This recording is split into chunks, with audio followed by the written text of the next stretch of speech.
One, two, three. Assalamualaikum warahmatullahi wabarakatuh. Waalaikumsalam warahmatullahi wabarakatuh.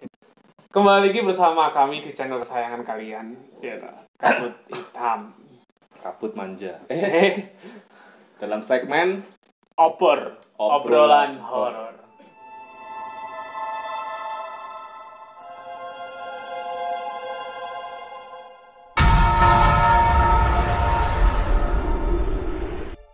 Kali ini kami akan membawakan sebuah kisah yang sungguh sangat mendebarkan, mencekam, merindingkan, menggebu-gebu, mendeg-degan dari seorang yaitu Mas EROCT Oktober OCT. Bisa uga liyane. Kan dia ora ngerti. Iya kan, dengan user Twitternya yaitu Basunanda21. Dengan judul Sip Malam di Kantor. Kantor polisi. Kantor pos. Horor cok ya. Wes pemutihan ya. Wes balik nama. Udah balik nama. Bagaimanakah kisahnya? Cerita horor di kantor pasif malam. Kantor apa saya nggak tahu, nanti akan dijelaskan di cerita kali ini. Langsung nonton terus video ini sampai selesai. Langsung aja. Oke Bor, kita nyalakan. Sebenarnya kisah ini nggak beda jauh sama kisah yang Mas yang dulu pernah kita bawakan Mas ya. Masuk. Boh lali. Sing berbentuk jemuran goyang-goyang. Oh iya. Nah, itu yang sempat membuat kita merinding seketika ya. Merinding bulu kudukku. Bulu bringos lucu ya. Jadi cerita pertama adalah pengalamanku ketika baru lulus kuliah dan kerja di sebuah event organizer di Surabaya. Kantornya itu di sebuah komplek ruko. Di sini ada dua kejadian yang paling aku ingat. Yang lain rata-rata hanya benda jatuh, suara-suara, dan bayangan-bayangan saja. Dan gangguan seperti itu nggak akan aku ceritakan karena banyak banget. Hampir di semua cerita, di thread ini juga ada gangguan semacam itu. Jadi, kejadian pertama adalah waktu aku persiapan dekor di sebuah kantor dan pengerjaan dekorasinya yang kecil-kecil belum selesai dan harus dilembur di kantor tersebut.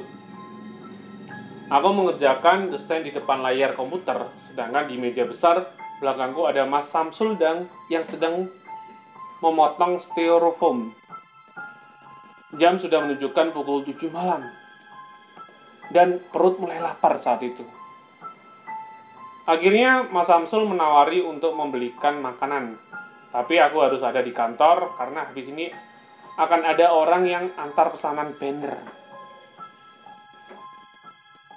Singkat cerita, sudah lebih dari 45 menit sejak Mas Samsul berangkat. Dan tiba-tiba terdengar suara orang membuka pintu. Aku hanya menoleh dan ternyata itu Mas Samsul. Lalu aku melanjutkan pekerjaanku di komputer. Mas Samsul langsung duduk dan meletakkan kresek berisi makanan di meja tanpa berkata apapun. Suasana hening. Karena aku lupa nggak menyalakan radio lagi. Habis adzan isya pas itu. Lalu tiba-tiba Mas Samsul menepuk pundakku dan bilang, ada bang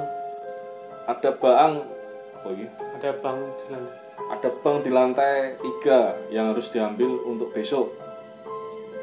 Ruko ini lantai 3, lantai 1 dulu dipakai untuk salon. Namun sekarang udah tutup. Dan yang lantai 2 itu untuk kantor. Ada lantai 3 untuk gudang perlengkapan barang dan event. Aku dan Mas Samsul naik ke lantai 3. Mas Samsul ada di depan dan aku di belakang mengikutinya. Kondisi lantai 3 sangat gelap. Meski pakai lampu, tapi terlihat masih redup jika malam. Dan pengap. Mungkin karena jarang angin masuk segar di situ. Mas Samsul mulai masuk ke dalam duluan. Aku hanya di depan pintu sambil lihat-lihat karena baru pertama kali Aku juga masuk ke gudang ini. Dari dalam, Mas Samsul memanggilku untuk membantu mengangkat barang. Oh, barang Mas tadi, bukan baang. Oh iya, barang. Barang. Namun saat aku sampai di sumber suara, Mas Samsul berdiri dan tersenyum. Lebar, penuh kengerian. Aku kaget. Dan sebal juga karena udah malam masih bercanda terus. Jadi nggak pulang-pulang saat itu, pikirku. Aku langsung tanya mana barang yang harus dibantu diangkat. Namun dia tetap tersenyum dan kadang tertawa-tertawa. Sempat mikir dia kesurupan mungkin. Aku mundur agak menjauh. Dan dari arah lantai 2 ada orang yang berteriak memanggil namaku. Seketika itu aku sadar bahwa yang di depanku itu bukanlah Mas Samsul. Karena suara orang yang ada di lantai 2 itu adalah suara Mas Samsul yang asli. Aku langsung lari ke arah pintu dan kututup pintu gudangnya saat itu.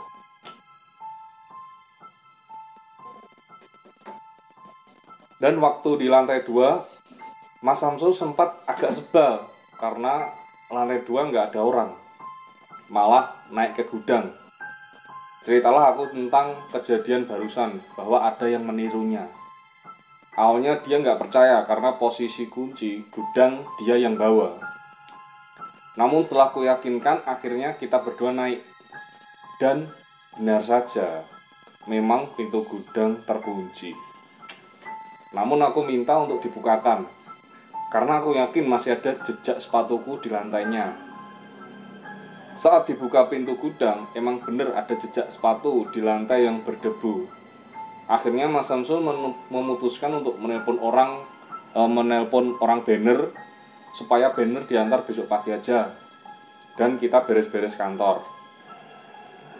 Gak jadi makan, nasinya dibawa pulang pas itu. Dan menutup kantor. Mas Samsul juga pesen gak cerita ke orang-orang kantor lain biar gak bikin gaduh. Kejadian kedua terjadi ketika kita selesai ada event. Waktu itu semua properti yang kecil sudah masuk ke kantor. Beberapa orang juga sudah pulang. Jadi tinggal aku, Aji, dan Mas Samsul yang ada di kantor sambil menunggu kiriman barang yang masih di event. Aji mengambil lebihan nasi yang dia bawa dari venue. Waktu acara tadi belum sempat makan. Dan memakannya di ruang tengah, meja besar. Beberapa kali dia bilang mencium bau amis dan busuk. Namun nasinya dia tidak bau seperti itu. Bahkan nasi kami bertiga dicek sama dia. Berulang kali bau itu tercium, bahkan kadang lebih menyengat. Awalnya Mas Samsul mengira itu bangkai tikus, bangkai kue. Lantai. Tapi sumber baunya berubah-ubah. Akhirnya kita berhenti makan, lalu mencari sumber baunya sekalian dibereskan. Memang itu berasal dari tikus mati. Setelah setengah jam mencari, tiba-tiba bau busuk itu berubah menjadi wangi bunga kenanga yang sangat menyengat.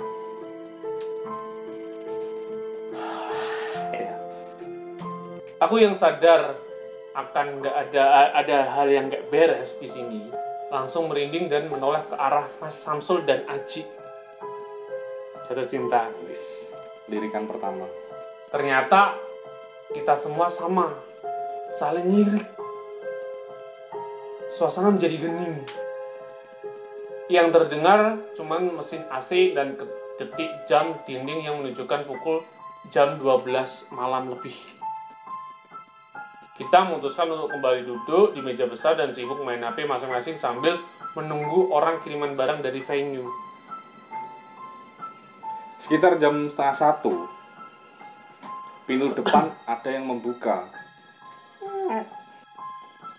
Kita semua merasa senang karena akhirnya datang juga kiriman yang kirim barang itu. Kita langsung menuju ke pintu depan untuk membantu orang-orang bongkar barang itu. Dan betapa kagetnya, ternyata kondisi pintu masih dalam keadaan tertutup. Namun, terlihat jelas di depan pintu itu ada sosok perempuan cantik, tinggi dan putih, tersenyum ke arah kami bertiga. Dan kemudian naik ke lantai 3. Tangga ke gudang berada di dekat pintu. Belum selesai kita tertegun menyaksikan pemandangan itu, tiba-tiba dari arah pintu terdengar suara memanggil Mas Samsul yang menggelegar dari Pak To. Pak To itu sopir pick up kantor yang memecahkan keheningan. Sontak kita langsung memaki Pak To. Ya nggak tahu apa-apa itu Pak To. Tapi ada perasaan lega, namun juga kaget. Cok, asu. Kowe to. Bajingan itu. Nah, barang yang Gateli. rencananya dimasukkan lantai 3 itu sama Pak To. Memaki. Akhirnya dimasukkan dulu di kantor lantai 2 dan menunggu besok pagi baru diangkat ke atas. Pak To yang menaikkan lantai 3 biar tidak kerja 2 kali. Langsung disangkal oleh Mas Samsul. Kalau mau naikkan barang ke lantai 3, ya kan? Naikkan aja sendiri, Mak. Aku mau pulang. Apa mulai? Jadi, Nah, apa munggah dhewe lah, Pak. Ogah aku, males. bengi ya. Iya, nak mulai turu. Ucap Mas Samsul. Beberapa minggu setelahnya, waktu ada event dan Pak To ikut loading barang, Mas Samsul baru cerita ke Pak To dan beliau malah ketawa cekakaan. Katanya, memang dari dulu udah ada makhluk itu. Malah beliau sering tidur bareng di kantor dulu. Enak. Nggak tahu beneran atau apa enggak. Aku yang bekerja di event organizer hanya sebentar lalu pindah ke tempat lain. Tapi masih tetap di bidang yang desain. Kejadian shift malam itu di kantor yang kedua adalah ketika aku bekerja di kantor pemasaran. Kantor ini adalah ruko lawas yang ada di pusat kota Surabaya. Namun karena desain interiornya modern, jadinya kesannya lawas. Yang lawasnya nggak begitu terasa.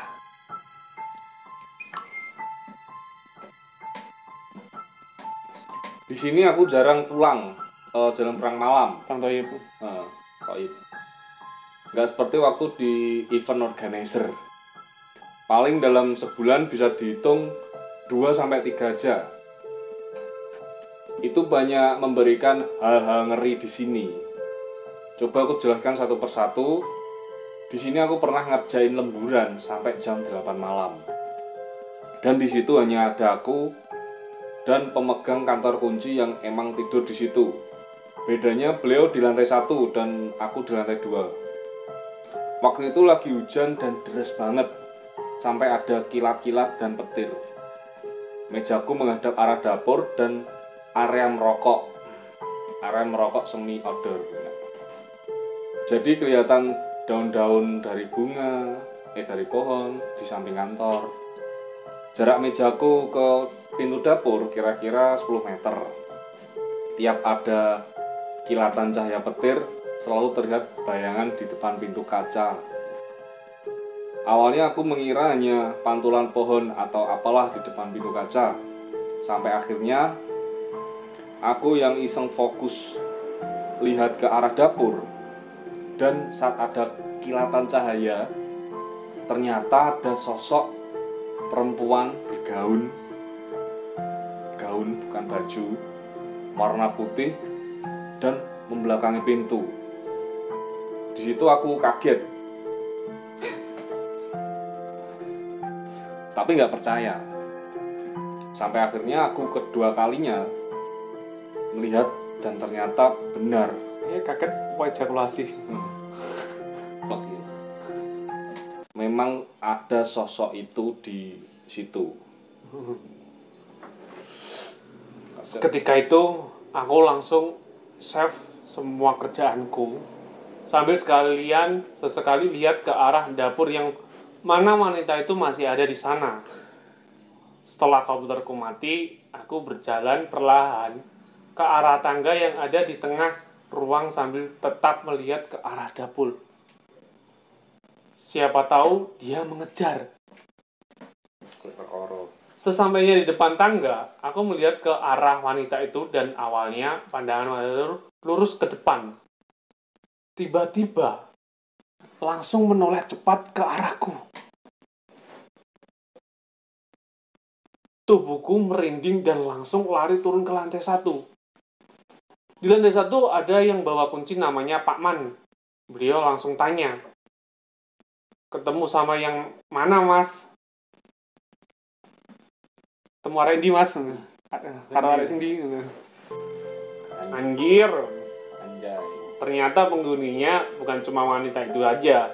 Aku hanya senyum dan bilang, Noni Pak Man. Soleman. Merujuk pada wanita bule. Paman cuma tertawa dan bilang, iya mas, mungkin masih ngejak kenalan iku. Kan masih yo lagi sebulan kok gini. Udah pak, besok aja aku bapak ceritain. Sekarang tak pulang duluan. Udah malam. Timpalku.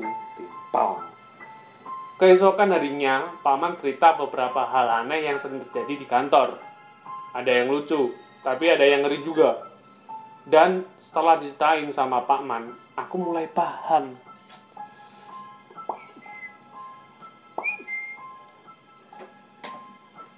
Tempat-tempat mana aja yang ada penunggunya.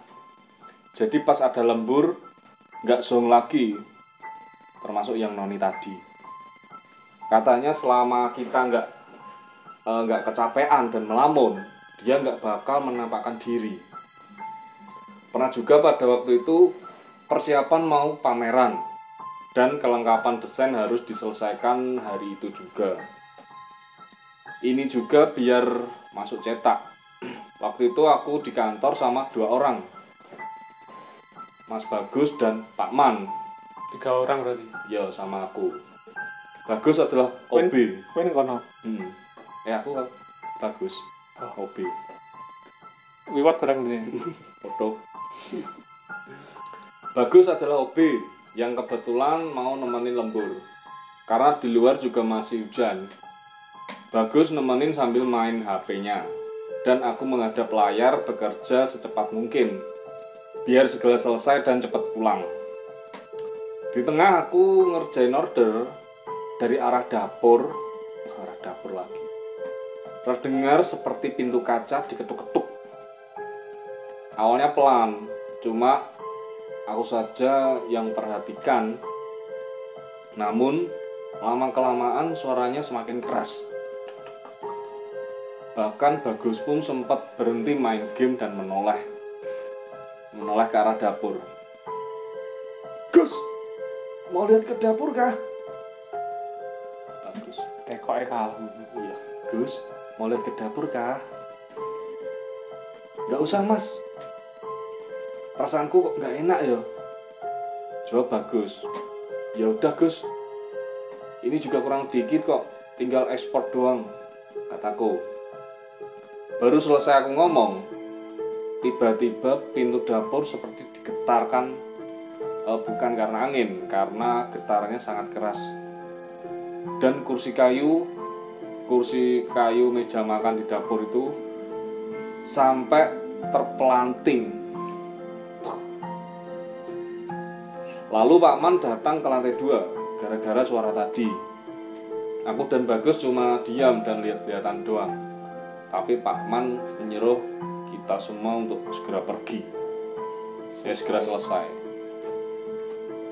Setelah itu kami dikasih tahu sama Pak Man kalau emang di bagian dapur sama lantai 3 ruang meeting itu penunggunya jahil. Meski Bagus udah lebih dulu kerja di sana, namun dia baru pertama kali mendengar gangguan berupa hal fisik seperti itu. Biasanya sih dia hanya dengar suara-suara doang. Setelah kejadian itu, aku semakin hati-hati dan tetap lembur sama download film. dan semakin gak peduli karena udah kebiasaan. Jadi ya udah gitu aja lah. Lalu yang terakhir adalah kejadian di ruang meeting. Jadi gini, sore itu ada meeting antara pemimpin cabang dan baru selesai habis maghrib pas. Jadi setelah maghriban, aku naik ke lantai 3 sama Bagus dan Mas Hari, kurir dan OB, buat beresin kursi dan lainnya. Bagus dan Mas Hari mulai menata kursi dan membersihkan sampah. Sedangkan aku setelah selesai mematikan proyektor di depan, aku berjalan ke belakang untuk mematikan mixer sound. Setelah semuanya alat elektronik mati, aku bantu mereka menata kursi. Lalu beberapa saat kemudian,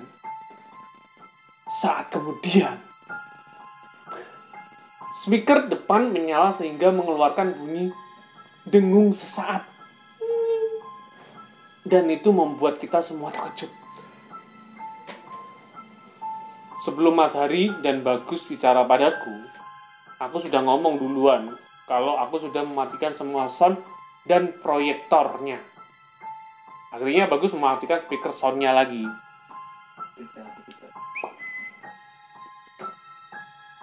Kita bertiga lanjut bersih-bersih.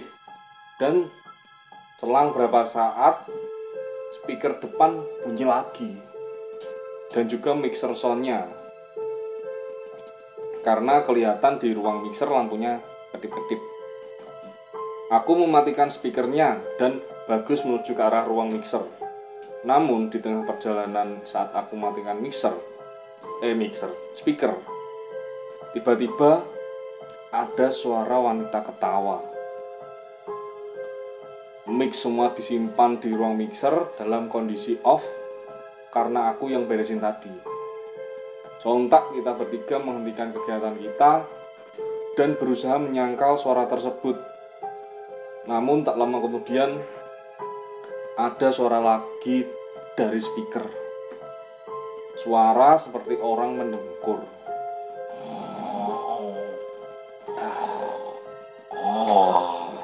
Babi. Aku langsung mundur menuju ke arah Mas Hari dan Bagus. Dan Bagus berpikiran sama.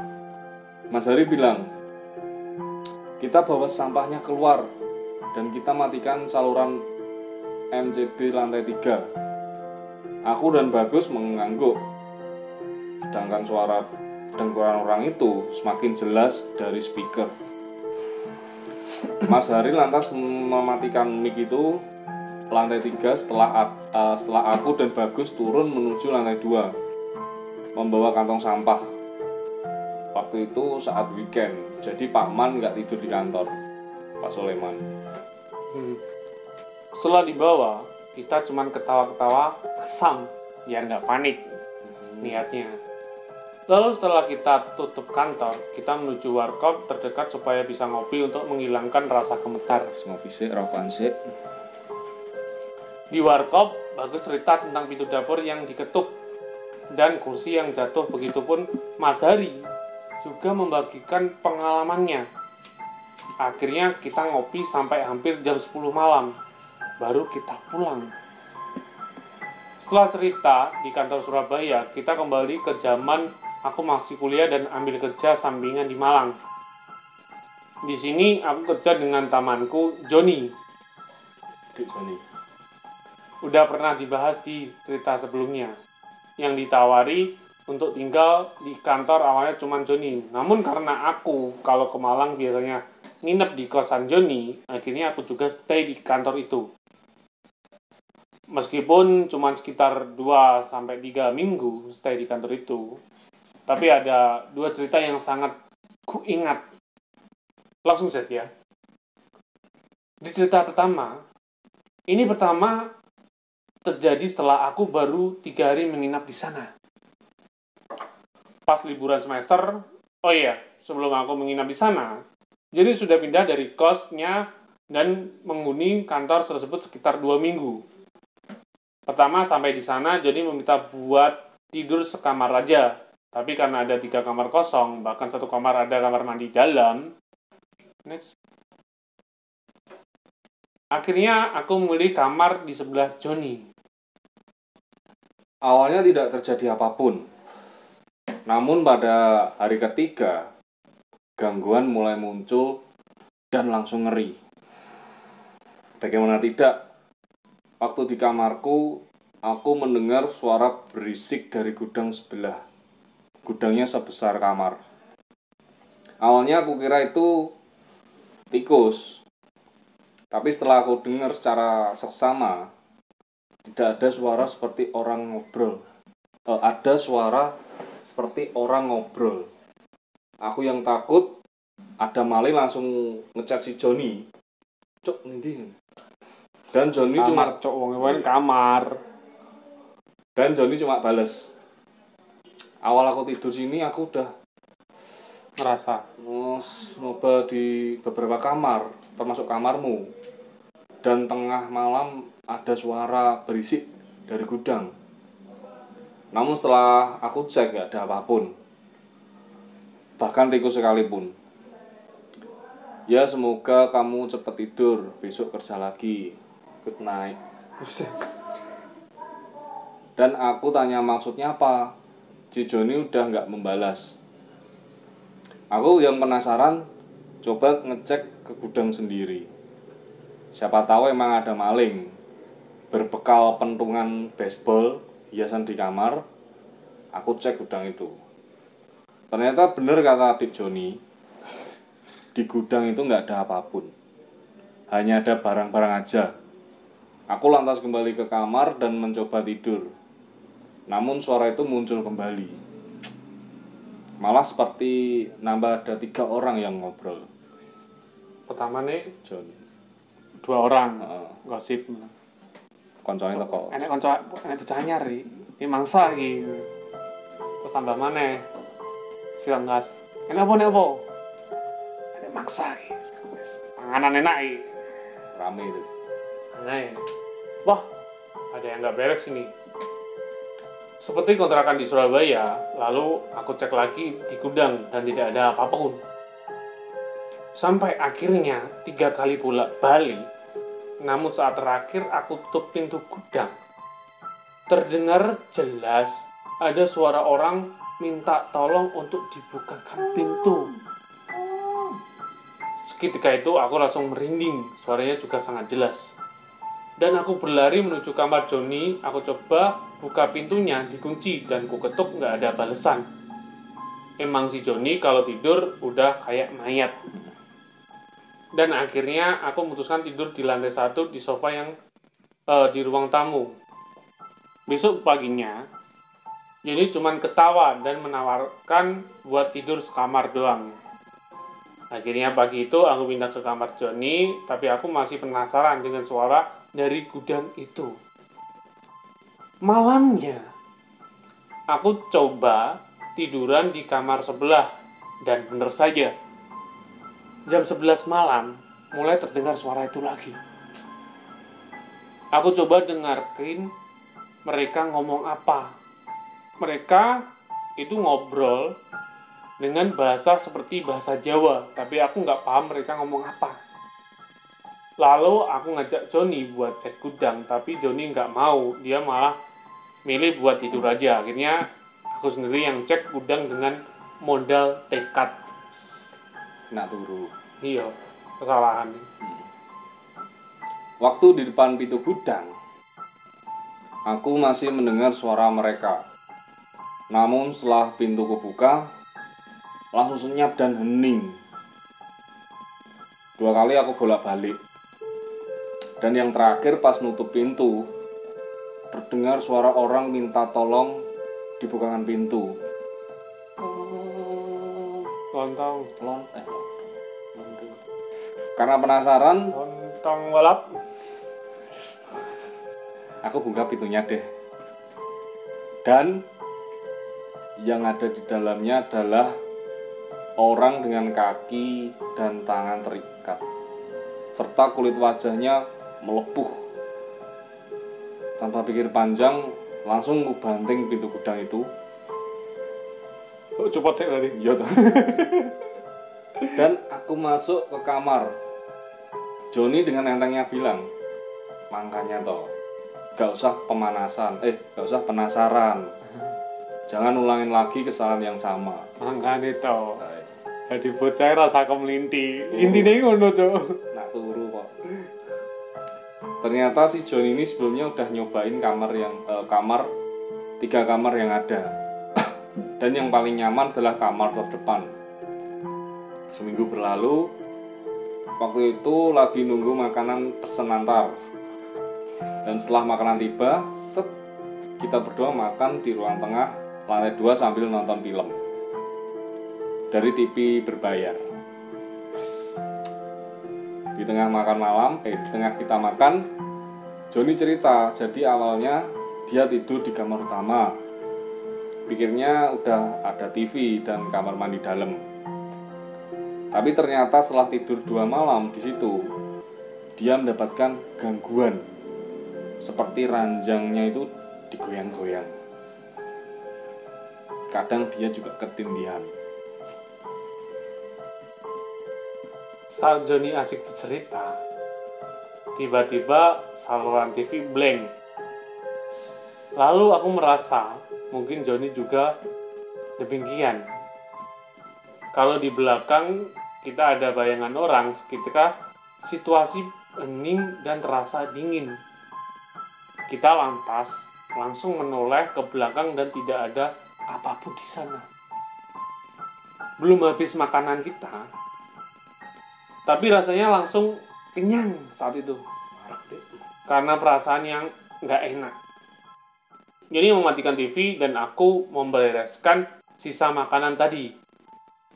Namun sesaat kita merasakan ada kehadiran orang lain di situ, di ruangan itu, waktu itu belum sempat aku mengajak Joni menoleh, Joni sudah teriak duluan. Lantas, aku pun menoleh ke belakang, ternyata ada perempuan dengan baju compang-camping. Lidah menjulur panjang dan kuku jari yang sangat panjang. Perempuan itu menggeleng-gelengkan kepalanya sembari tersenyum mengeri. Aku dan Joni hanya diam sampai akhirnya perempuan itu berjalan ke arah kamar utama dan masuk menembus pintu. Di situ aku langsung diam, rasanya tubuh ini capek semua. Begitupun Joni. Setelah kejadian itu dan banyak kejadian lainnya, akhirnya kita sepakat untuk cari kos saja. Singkat cerita, kita sudah dapat kos dan tidak di kantor lagi. Tidak ada seorang pun yang tahu tentang kejadian yang kita alami sampai waktu Joni berhenti kerja dan dia cerita pada beberapa orang yang ada di kantor tersebut. Jadi itu adalah cerita yang kualami di tempat kerja atau kantor. Semoga bisa bermanfaat dan bisa jadi hiburan semata kalian. Jadi cerita episode-episode apa sebelumnya kan pernah mengulas cerita kayak gini. Bahkan pas episode ada narasumber kita Mas yang gendut itu kan juga bercerita si ini kejadian aneh di kontrakan. Mungkin ya seperti itu kronologisnya. Penunggu di situ mungkin sejak zaman apa ya? Silong. Zamane biyen penunggu tetap di situ. Majapahit lah. Zaman kerajaan sih. Zaman di Ponorogo. Di Ponorogo juga. Ya mungkin itu kejadian yang nggak bisa kita tolak, yang harus kita tuntutan harus ada di sana gitu Mas ya. Dengan kondisi ya lumayan lah. Turun kantor gak bayar kos-kosan. Oleh apa include kuwi. TV berbayar, kamar mandi dalam, kasur empuk, suara tawa perempuan, gosek, Gojek, gosen maksudnya. gosen. Mungkin bisa go message. Mungkin kantornya Mas itu dulunya adalah bekas apa gitu kan, dari cerita Mas. Iya. Itu Bisa masuk. Mas apa jenenge? Boh. Mas apa? Mas narasumber kuwi. Sosok itu ER melepuh mungkin waktu kebakaran di tali. Iya. Mengerikan. Tali hitam kan, Tali pramuka, gulune rantai-rantai. tali pita. Ya, itulah cukup sekian cerita dari Mas itu. Mas apa? Judulnya sudah lewat. Awal-awal. Iya, terus kiri, wadah. Kiri. Iya.